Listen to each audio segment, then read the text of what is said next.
आखिर भृगु ऋषि ने भगवान विष्णु के सीने पर लात क्यों मारी थी? चलिए जानते हैं। एक बार जब सभी ऋषि मुनि सरस्वती नदी के निकट इस बात पर चर्चा कर रहे थे कि त्रिदेव कहे जाने वाले ब्रह्मा, विष्णु और महेश में से सबसे सर्वश्रेष्ठ कौन है, काफी देर तक बातचीत करने के बाद भी इस विषय पर कोई निष्कर्ष निकलता नहीं दिखाई पड़ा।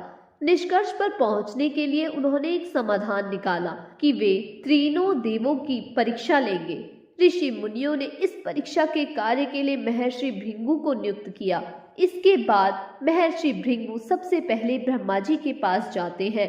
वे न तो उन्हें प्रणाम करते हैं और न ही उनकी स्तुति करते हैं। यह देख ब्रह्मा जी को महर्षि भृगु पर बहुत क्रोध आता है।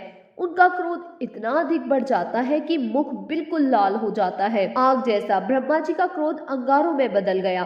कुछ क्षणों बाद उन्होंने अपना गुस्सा ठंडा करने का प्रयास किया, यह सोचकर कि आखिर भृगु है तो उनके पुत्र ही।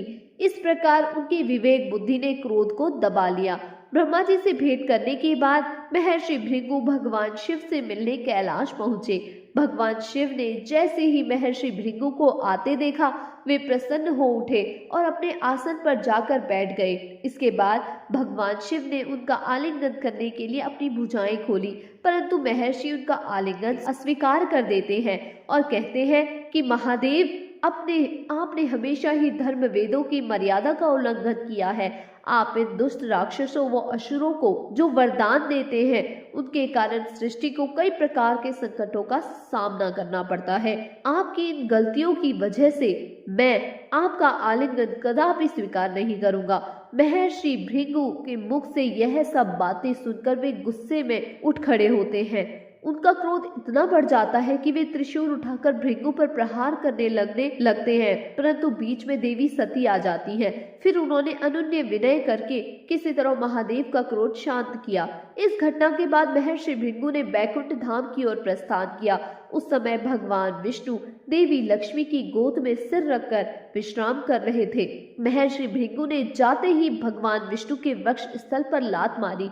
भगवान विष्णु तुरंत उठ खड़े हुए और कहा कि हे भृगु, आपके पैर पर चोट तो नहीं लगी? मुझे आपके आने का ज्ञान नहीं था। यहाँ आसन पर विश्राम कीजिए। भगवान विष्णु ने आगे कहा कि आपके चरणों के स्पर्श से मैं धन्य हो गया।